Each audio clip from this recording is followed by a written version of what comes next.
SM Store, amanah dalam muamalah.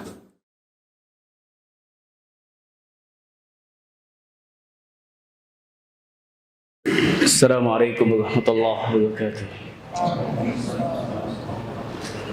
Innal hamdalillah nahmaduhu wa nasta'inuhu wa nastaghfiruh wa na'udzu billahi min shururi anfusina wa sayyiati a'malina man yahdihillahu fala mudilla lahu wa man yudlil fala hadiya lahu. Asyhadu an la ilaha illallah wahdahu la syarika lahu wa asyhadu anna Muhammadan abduhu wa rasuluh, amma ba'd.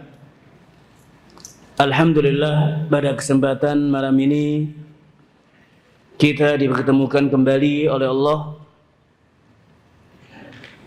di majelis ilmu di salah satu rumah Allah yang mana kita senantiasa memohon tambahan ilmu, dimudahkan dalam mengamalkan ilmu yang kita dapat, dan kita memohon kepada Allah senantiasa diberi taufiknya dalam meningkatkan ketaatan, membersihkan hati kita, dan pula kita memohon husnul khatimah.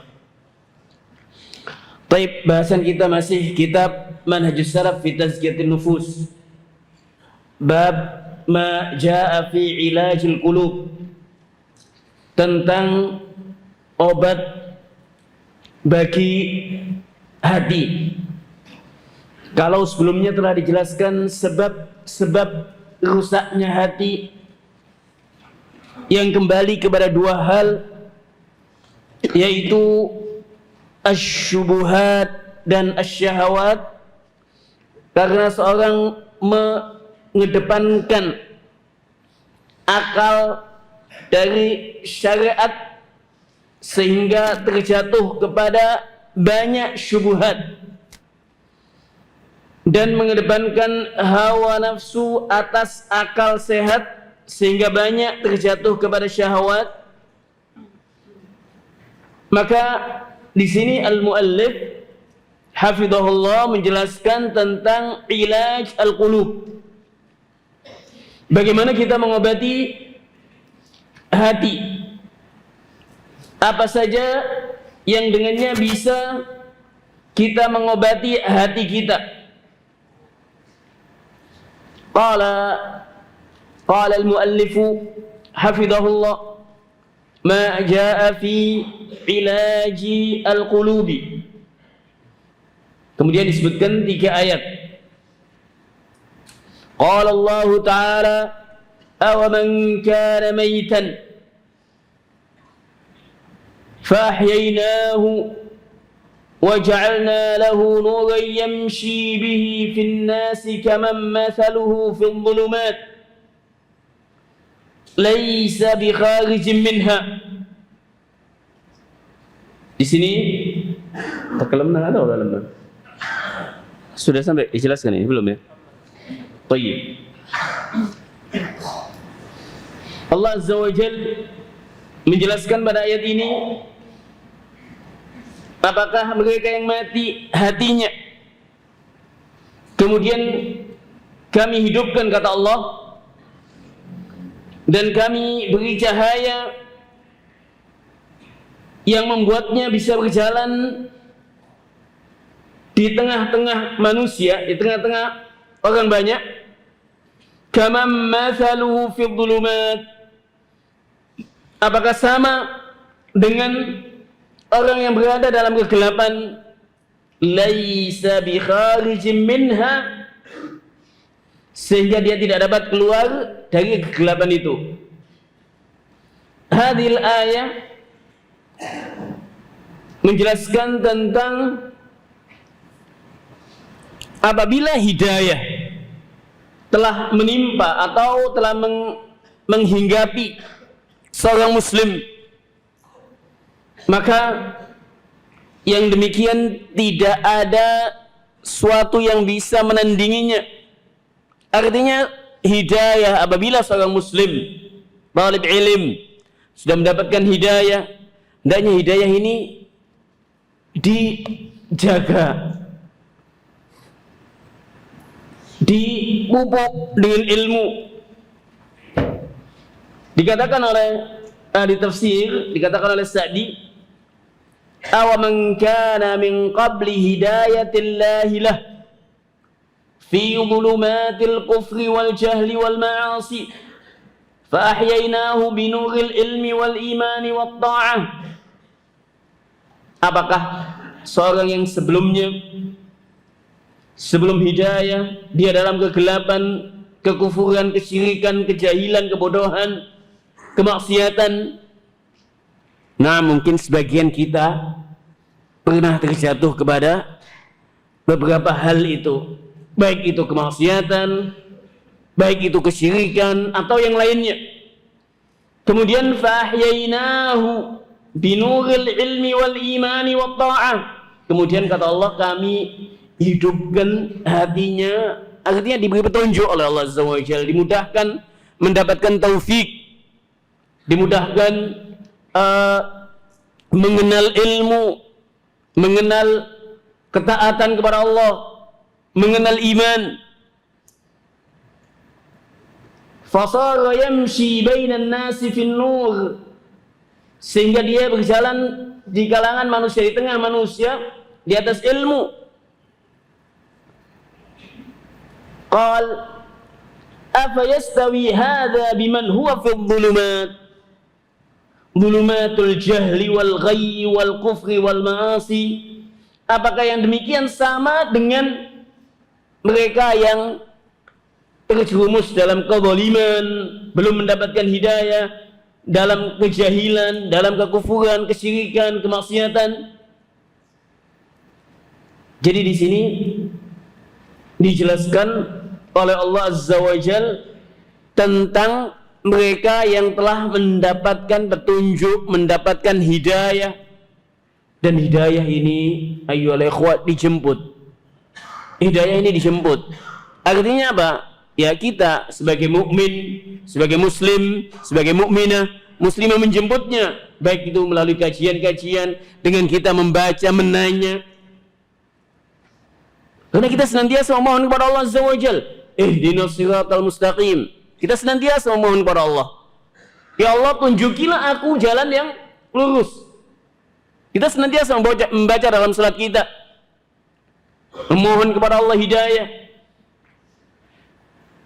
Sehingga hidayah itu dijemput, baik dengan kajian-kajian semacam ini atau dengan menanya ahlul ilmi.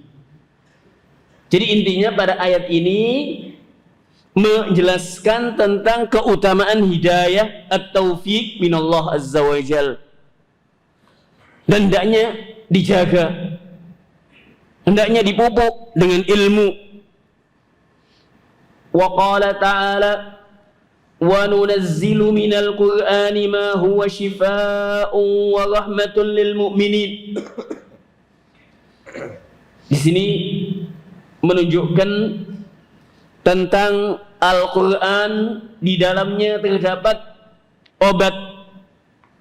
Wa nunazzil, dan kami turunkan dari Al-Quran sesuatu yang menjadi penawar dan rahmat bagi mereka yang beriman kepada Allah Azza wa Jal. Naam, Al-Quran adalah petunjuk. Di dalamnya terdapat petunjuk jalan, petunjuk menuju Allah Azza wa Jal, petunjuk jalan yang lurus. Al-Quran di dalamnya terdapat perintah mentauhidkan Allah, terdapat di dalamnya perintah ketaatan kepada Allah, terdapat di dalamnya larangan menyekutukan Allah, larangan maksiat kepada Allah, banyak sekali.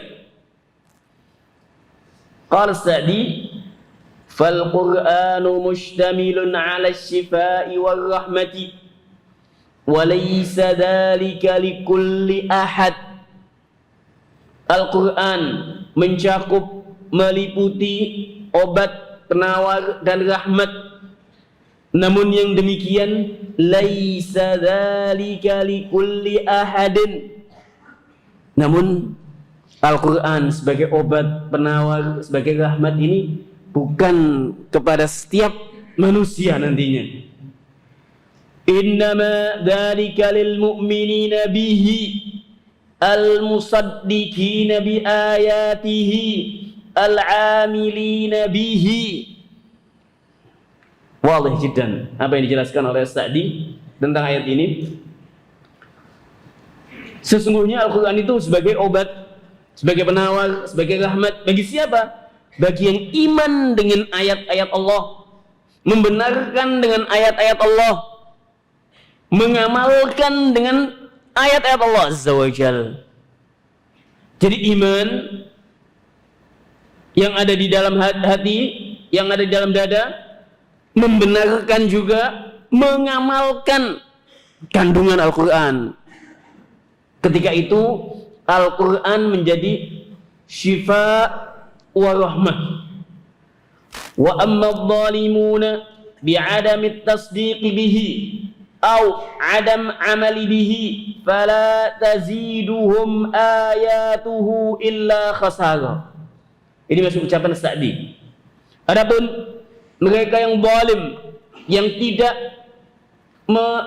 membenarkan, tidak mempercayai ayat-ayat Allah, tidak mengamalkan dengan Al-Quran, fala taziduhum ayatuhu illa khasara. Maka yang demikian ayat-ayat Al-Quran itu tidak menambah baginya kecuali kerugian. Dalam hadis yang diriwayatkan oleh Imam Muslim, Nabi sallallahu alaihi wasallam menyebutkan wal Qur'anu, potongan hadis itu, wal Qur'anu hujjatun laka au alaika. Al-Quran itu akan menjadi saksi yang bisa meringankan engkau atau memberatkan engkau. Dikatakan oleh ahlul ilmi, kapan Al-Quran bisa menjadi saksi meringankan? Apabila seorang membaca Al-Quran, mengamalkan dengan kandungannya, perintahnya dilakukan, larangannya dijauhi. Dan yang demikian Al-Quran akan menjadi syafaat. Akan menjadi syafaat kelak. Tapi sebaliknya, apabila seorang membaca Al-Quran, tidak mengamalkan kandungannya, tidak mengamalkan perintahnya, tidak menjauhi larangannya, maka Al-Quran akan menjadi saksi yang memberatkannya nantinya. Menjadi hujjatun alaihi, menjadi hujah atasnya. Qal idh bihi taqumu alaihimul hujjah. Nah, ini dikatakan oleh Sa'di. Jadi kalau tidak diamalkan Al-Quran itu, perintah Allah, larangan Allah, tidak dijauhi, maka akan menjadi hujjah, saksi yang memberatkannya kelak. Fasyifa'u alladhi tadammanahu al-Qur'anu 'amun li syifa'il qulubi minasy-syubahi wal jahalati wal ara'il fasidati wal inkhirafis sayyi'i wal qusudus sayyi'ah. Masya Allah, jamil ucapan Sa'di. Raji'u ya akhwa kalam Sa'di huna. Nanti antum lihat kembali apa yang dijelaskan oleh Sa'di tentang ayat ini. Tafsir Sa'di ada tafsir yang basit, yang mudah. Fa talib ilm alaihi an yahdam. Tafsir Ibnu Katsir, na'am, jamil, lakin tawil. Ba'd al-ahyan at-tullab atau talib kadang ada riwayat-riwayatnya yang panjang. As-Sa'di menjelaskan kalimat-kalimatnya, kemudian menjelaskan kandungannya. Jamil. Fa tafsir Sa'di hada muhim untuk dibaca, dimurajaah, satu sama lain saling mengingatkan. Bahasanya aidan sahal insyaallah. Qal fasyifa'u alladhi tadammanahu al-Qur'an 'am. Adapun penawar obat yang dikandung dalam Al-Qur'an ini 'am, mencakup penawar hati, obat bagi hati dari segala syubhat,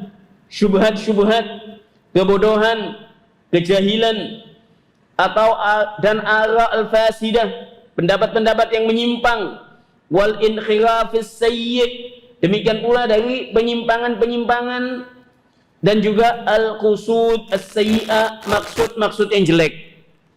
Jadi obat hati dari segala bentuk penyimpangan. Fa innahu mustamilun, saya bacakan, penting sekali ini, bagus. Fa innahu mustamilun 'ala al-'ilmi al-yaqini alladhi tazulu bihi kulla syubhatin wa jahalatin. Karena Al-Quran itu mencakup di dalamnya ilmu yang pasti, yang yakin. Ilmu yang yakin bagi siapa yang iman otomatis. Tapi yang tidak iman ya pastinya dia menganggap hadi asatirul awwalin, sebagaimana yang dikatakan oleh dahulu Al-Arab, bangsa Arab mengatakan asatirul awwalin. Tapi yang bagi yang iman bahwasanya Al-Quran itu kalam Allah, terdapat perintah larangan Allah Azza wa Jal, terdapat perintah mentauhidkan Allah, larangan menyekutukan Allah, maka ini mengandung ilmu al-yaqini, ilmu yang pasti, yang yakin, alladzi tazulu bihi kulla syubhatin, yang bisa menepis segala syubhat dan kebodohan, wal wa'd wat tadhkir alladzi yazulu bihi kulla syahwah tukhalifu amrallah. Demikian pula terdapat di dalamnya nasihat, peringatan yang bisa menepis segala syahwah. Jadi Al-Quran itu kalau betul-betul difahami, dimaknai, ditadabburi, maka akan menjadi syifa yang bisa menepis segala syubhat dan juga menepis segala syahwah. Wali syifa'il abdani min alamiha wa asqami, bahkan dikatakan sini oleh Syekh Sa'di, bahkan bisa mengobati badan dari penyakit-penyakit yang menimpanya. Wa ammar rahmatu fa innama fihi minal asbabi wal wasail allati yahussu 'alayha.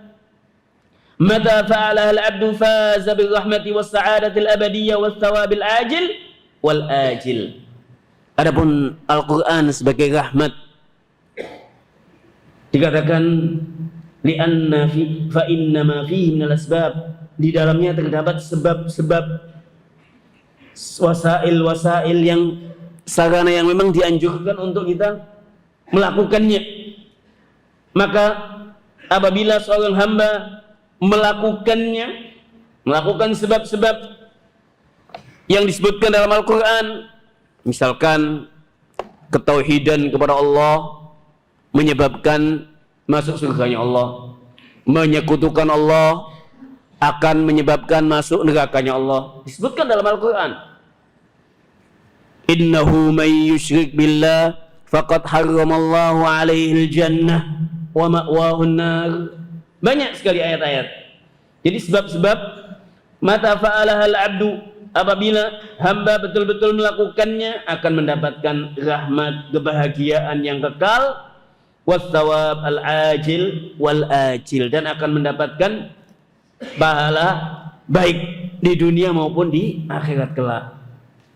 Jadi Al-Quran hudan wa syifa, Al-Quran syifa'un wa rahmah. Di ayat yang lain disebutkan huda wa syifa, huda wa rahmah, huda wa rahmah, sebagaimana di surat Al-Baqarah. Wa qala ta'ala, yang lain menambahkan, sebagian ahli tafsir yang lain menambahkan,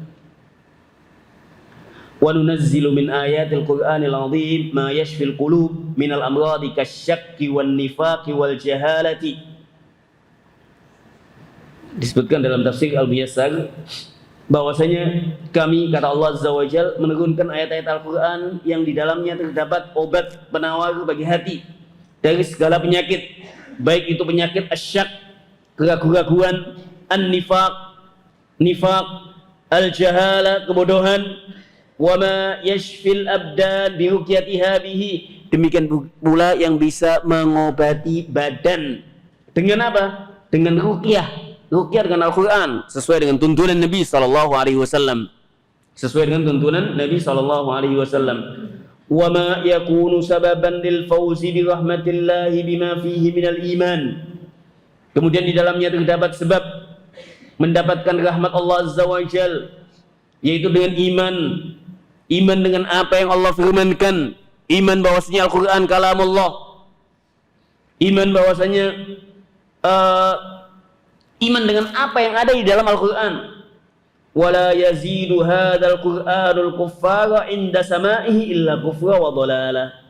Sebaliknya, Al-Qur'an ini bagi yang tidak iman kepadanya, tidak iman kepada Allah, bagi mereka yang menyekutukan Allah, tidak menambah baginya ketika mendengarkan Al-Quran kecuali semakin menyekutukan Allah, semakin sesat. Karena litakdzibihim wa adami imanihim, karena mereka hakikatnya mendustakan Allah, tidak iman dengan apa yang Allah firmankan dari Al-Quran. Jadi ayat yang kedua ini menjelaskan bahwasanya Al-Quran adalah syifa'un wa rahmatun, dan ini wajib diyakini dan butuh keimanan yang demikian ini, keimanan yang kuat. Wa qala ta'ala, adapun ayat yang ketiga, wa ja'alna minhum a'immatan yahduna bi amrina lamma sabaru wa kanu bi ayatina yuqinun. Dijelaskan oleh Sa'di, wa ja'alna minhum ay min bani Israel, kami, kata Allah Azza wa Jalla, menjadikan di antara mereka pemimpin-pemimpin. Kami menjadikan di antara mereka dari Bani Israel itu pemimpin-pemimpin yang memberi petunjuk dengan perintah kami, kata Allah. Selama mereka sabar dan yakin kepada ayat-ayat kami, kata Allah Azza wa Jalla. Yaqulu Sa'di, wa ja'alna minhum min bani Israil a'immatan yahduna bi amrina ay ulama'un bisyar'i wa turuqul hidayah muhtadina fi anfusihim. Jadi Allah jadikan di antara Bani Israel pemimpin-pemimpin ulama mengerti tentang syariat Allah, yang mana mereka, kata Allah Azza wa Jal, memberi petunjuk yahduna bi amrina, dengan perintah kami, dengan perintah Allah. Artinya apa? Menjelaskan yang hak. Lamma sabaru wa kanu bi ayatina yuqinun. Ketika mereka sabar, ini adalah kunci yang akan dijelaskan pada ayat ini. Ada dua hal, kesabaran dan keyakinan. Kesabaran dan keyakinan. Sabar baik dalam, sabar otomatis meliputi tiga hal. Sabar dalam melakukan ketaatan kepada Allah, sabar dalam meninggalkan maksiat Allah, dan sabar atas cobaan-cobaan yang Allah timpakan. Dengan kesabaran akan terbendung, terbentengi dari penyakit asyahawat, akan terbentengi dari penyakit asyahawat. Dengan keyakinan, yakin akan syariat Allah, yakin akan janji-janji Allah, yakin akan ajaran Muhammad sallallahu alaihi wasallam. Yang pasti keyakinan ini hendaknya ditopang dengan ilmu, akan terbentengi dari penyakit asyubuhat. Al-Imam Ibnul Qayyim ada ucapan bagus kaitan dengan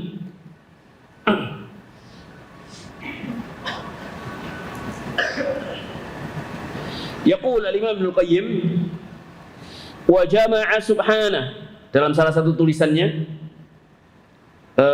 kepada disebutkan risalah Ibnul Qayyim ila ahli ikhwanihi. Jadi apa hikmah Allah menghimpun antara kesabaran dengan keyakinan pada ayat ini? Dikatakan oleh Ibnul Qayyim, al-Imam Ibnul Qayyim, jama'a subhanahu baina as-sabri wal yaqin idh huma sa'adatul 'abdi wa faqdihima yufqadu sa'adatuhu. Allah mengumpulkan pada ayat ini kesabaran dan keyakinan. Karena dengan keduanya, sabar dan yakin, akan didapat kebahagiaan hamba. Wa faqdihima, adapun apabila tidak dimiliki keduanya, maka tidak akan dimiliki kebahagiaan, tidak akan didapat kebahagiaan. Kemudian dikatakan oleh beliau, masih ucapan Ibnu Qayyim, fa innal qalba tatrukuhu tawariqus syahawatil mukhalifati li amrillah wa tawariqus syubuhatil mukhalifati li khabarihi. Karena hakikatnya hati menimpa dua penyakit asyahawat yang menyelisihi perintah Allah dan asyubuhat yang menyelisihi khabar dari Allah Azza wa Jal. Kemudian dikatakan fabis sabri yudfa'us syahawat wabil yaqini yudfa'us syubuhat. Dengan kesabaran akan terbentengi dari penyakit asyahawat, dan dengan keyakinan akan terbentengi dari penyakit asyubuhat. Kemudian dikatakan oleh yang lain, masih ucapan Al-Imam Ibnu Qayyim,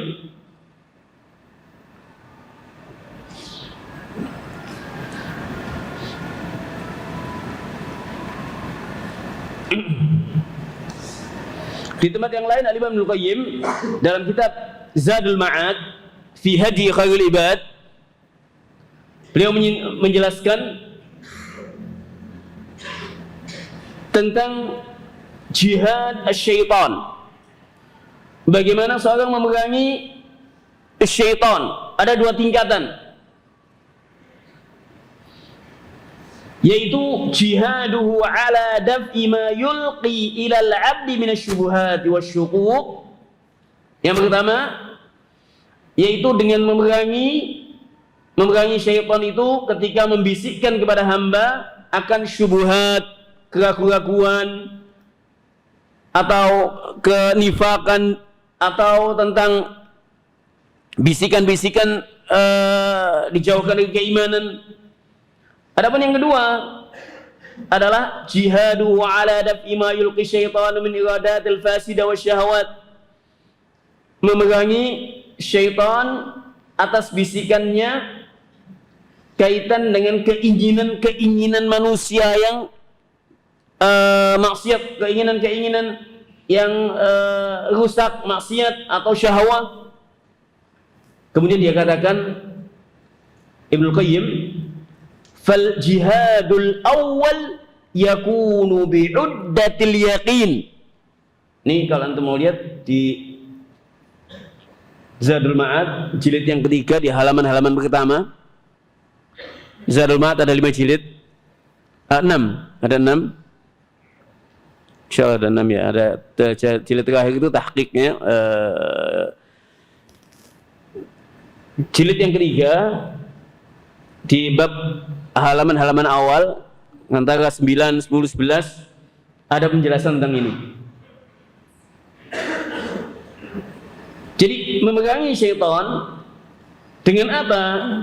Bi'uddatil yaqin, dengan bekal keyakinan, yakin akan syariat Allah. Jadi ketika syaitan membisikkan bisikan-bisikannya akan kelakuan hari kiamat, oh begini tidak masuk di akal, begini, ista'id billah, a'udzubillahi minasyaitonir rajim, baca ayat jelas di sana ada hari kiamat, ada al-ba'ats. Jadi intinya bekal keyakinan ini bisa menolak dari bisikan-bisikan syaitan akan syubhat, keraguan. Watsani yakunu bi'uddatis sabri. Kemudian yang kedua, dalam melawan bisikan syaitan akan keinginan yang maksiat, syahwat, dengan kesabaran, bekal kesabaran. Kemudian dibacakan waja'alna minhum, disebutkan dalil waja'alna minhum a'immatan yahduna bi amrina lamma sabaru wa kanu bi ayatina yuqinun. Kemudian disebutkan ayat ini oleh Al-Imam Ibnu Qayyim. Kemudian dikatakan Fa akhbara anna imamatad din innama tunalu bis sabri wal yaqin. Bahwasanya kepemimpinan dalam agama itu akan didapat apabila dilalui kesabaran dan keyakinan. Fas-sabru yadfa'u syahawat wal iradat al-fasidah wal yaqin yadfa'u asy-syukuk wasyubuhat. Dengan kesabaran akan ditolak, ditepis segala bentuk syahwat dan keinginan-keinginan maksiat, dan dengan keyakinan akan ditepis segala bentuk keraguan dan segala bentuk syubhat.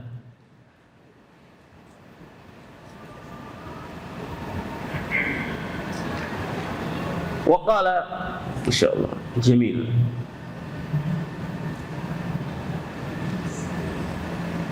Syekh Islam Ibn Taimiyah,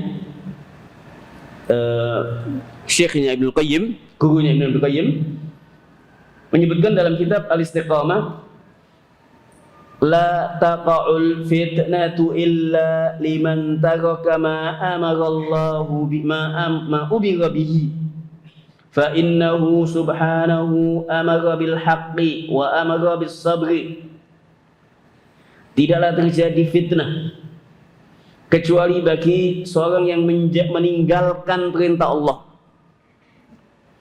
Karena sesungguhnya Allah Azza wa Jalla memerintahkan kepada kebenaran dan memerintahkan kepada kesabaran. Maka fitnah itu akan didapat bagi mereka yang meninggalkan al-haq dan yang meninggalkan kesabaran. Naam.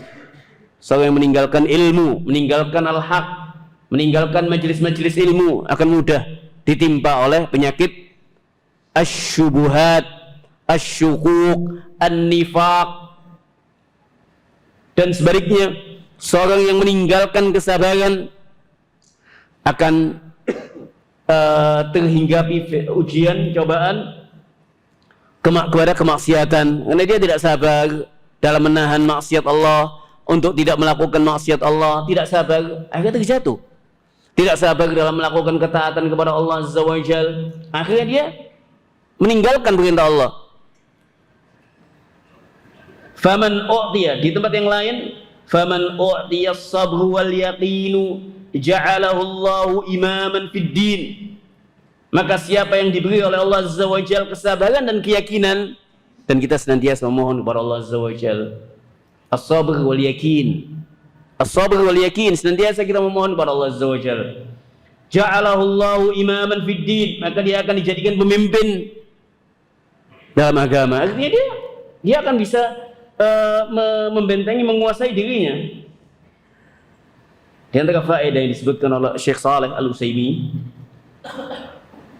wah, ada muhim jiddan, penting bagi talib ilm juga.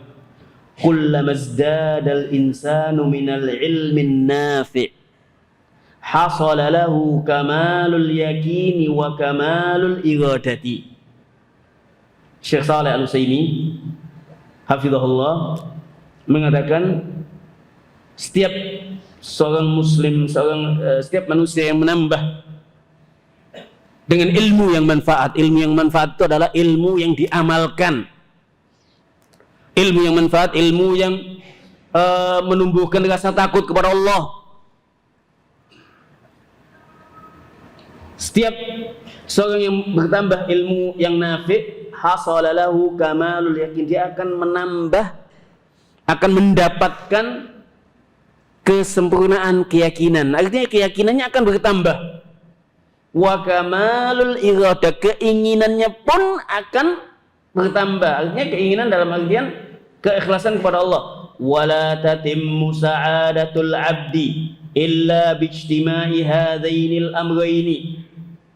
Dan tidak akan sempurna, tidak akan bahagia seorang hamba kecuali dengan menghimpun dua hal ini, keyakinan dan keinginannya. Ilmunya keyakinannya dan keinginannya yang karena Allah itu dijaga, senantiasa dijaga. Kemudian disebutkan wa ja'alna minhum a'immatan yahduna bi amrina lamma sabaru, surat Sajdah ayat 24. Intinya pada surat Sajdah ayat 24 ini bahwasanya Allah Azza wa Jal mengingatkan kita untuk senantiasa sabar dan yakin, sabar baik dalam melakukan ketaatan, meninggalkan maksiat, dan juga sabar atas cobaan-cobaan. Dan sabar ini kalau dilihat dari tingkatan, 3 macam tingkatan ini, yang paling tinggi adalah sabar atas melakukan ketaatan. Mengapa? Karena hakikatnya ketaatan itu membutuhkan amal, membutuhkan perbuatan, entah sholat, menjaga sholat 5 waktu, menjaga puasa, ini kan ketaatan. Sabar dalam melakukan ketaatan membutuhkan amal. Jadi tingkatannya ini lebih dari sisi sabar ya.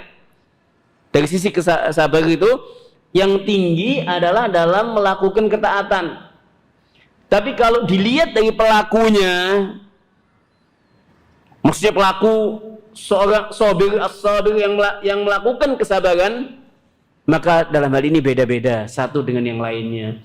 Kadang ada at-talib atau seorang yang dimudahkan oleh Allah dalam melakukan ketaatan, tapi tidak bisa meninggalkan maksiat. Ada sebaliknya, ada yang mudah meninggalkan maksiat tapi tidak sabar, tidak bisa melakukan ketaatan. Ada yang sebaliknya, ada yang tidak bisa menahan sedikit cobaan dari Allah Azza wa Jal, dan itu beda-beda satu dengan yang lain. Tapi dari sisi kesabaran itu sendiri, sabar dalam melakukan ketaatan ini yang paling tinggi. Karena apa? Ada amal perbuatan, ada upaya, ada usaha, ada fi'il, ada ketaatan. Wa qala an-nabiy sallallahu alaihi wasallam, saya tambahkan satu hadis ini.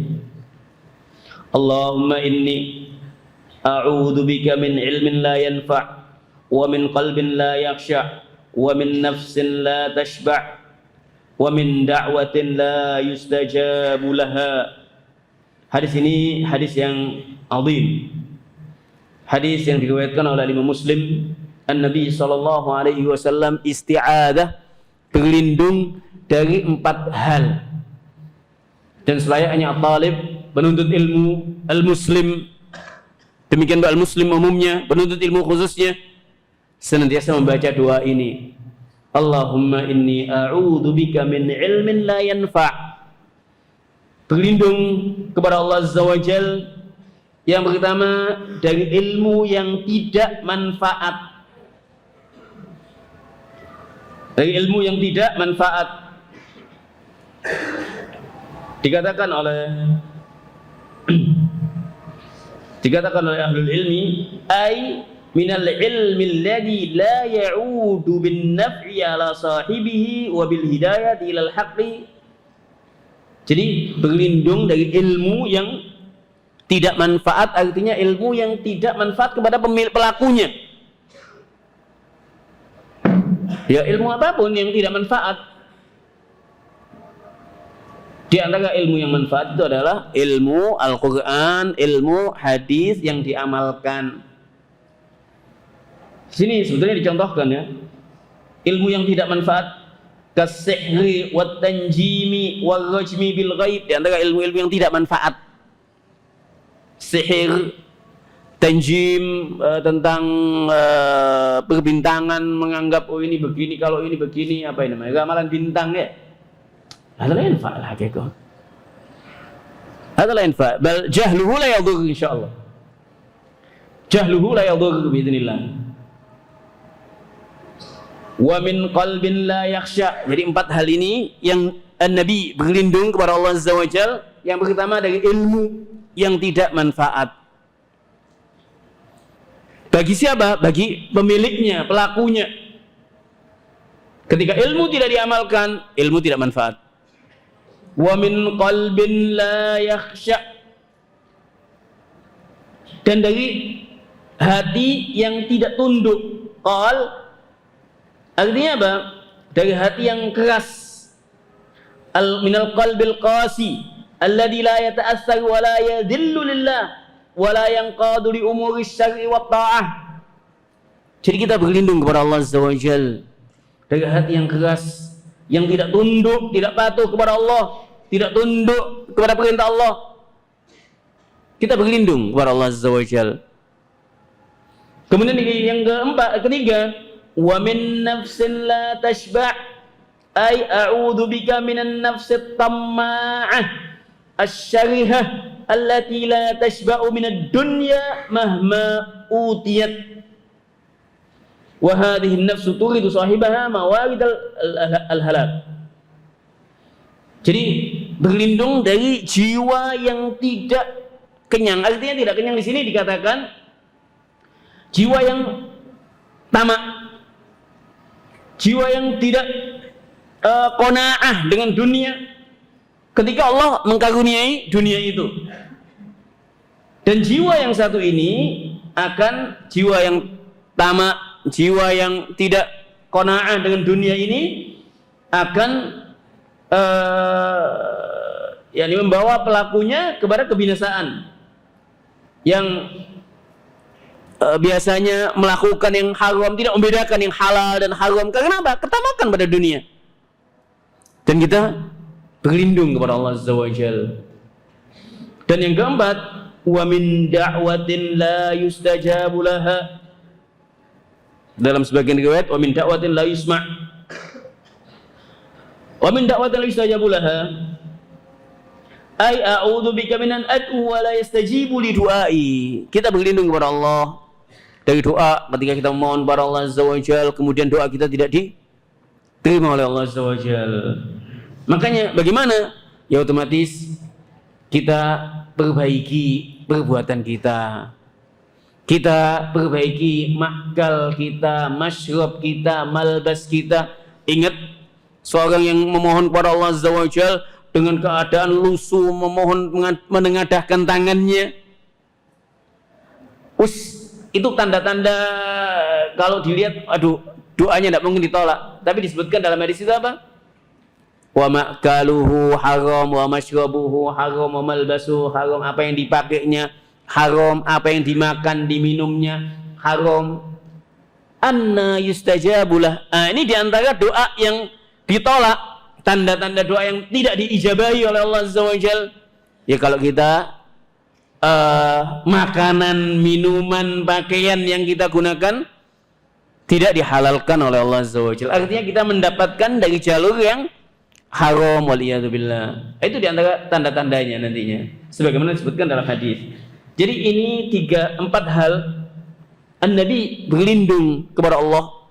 Kita pun selayaknya mengikuti An-Nabi sallallahu alaihi wasallam, berlindung, memohon kepada Allah, berlindung dari 4 hal ini. Jadi kesimpulan pada bahasan kita 3 ayat dan 1 hadis ini, yang pertama kaitan dengan hidayah apabila menimpa ataupun menghinggapi seorang, maka ini tidak bisa ditandingi dengan dunia dan isinya. Maka hendaknya dijaga, dipertahankan hidayah itu. Bagaimana kita menjaganya? Ya dengan kita di antara hal yang bisa menjaga hidayah kita ya dengan kita senantiasa membaca Al-Quran, merenungi maknanya, kemudian juga berteman dengan teman yang baik. Akan dijelaskan nanti di bab di ucapan as-salaf. Intinya kita dengan membekali dengan ilmu agama, ini penting. Kemudian ayat yang kedua tadi tentang Al-Quran, terdapat di dalamnya syifa, penawar dan juga rahmat bagi mukmin. Ini mohon dibaca ucapan Sa'di, bagus sekali. Bagus apa yang dinukilkan oleh Sa'di tentang ayat ini, bagus sekali. Kemudian yang keempat tadi, yang ketiga, kaitan dengan kesabaran, kelebihan, keutamaan sabar dan yakin. Dengan kesabaran akan terbentengi dari penyakit asyahawat, dan dengan keyakinan, yang mana keyakinan itu atau identik dengan ilmu agama, Dan semakin kita tambah ilmu agama dengan isti'anah kepada Allah pula, maka keyakinan akan semakin kuat biidznillah. Dengan keyakinan akan terbentengi dari penyakit asyubuhat. Adapun yang keempat, hadis Nabi SAW, kaitan kita berlindung dari 4 hal: dari ilmu yang tidak manfaat, hati yang tidak tunduk, tidak patuh kepada Allah, tidak khusyuk kepada Allah, jiwa yang tidak qanaah dengan harta, dengan dunia, dan juga karena dunia tidak akan ada habisnya. Ingat hadis yang dijelaskan bahwasanya manusia ketika dikasih satu wadi, minta lagi yang kedua, yang ketiga, dan tidak akan ada habisnya kecuali sampai ditutup mulutnya dengan at-turab, dengan tanah. Itu sudah sampai meninggal. Kemudian yang keempat tadi, dari doa yang tidak dikabulkan. Jadi doa yang tidak dikabulkan banyak sebabnya. Hendaknya kita menghindari sebab-sebab doa yang tidak dikabulkan. Baik, insyaallah kita lanjutkan bahasan tentang ini, ucapan-ucapan as-salaf, bagaimana kaitan dengan bab ini. Insyaallah kita lanjutkan di waktu yang lain. Aqulu qouli hadza wallahu taala a'la wa a'lam.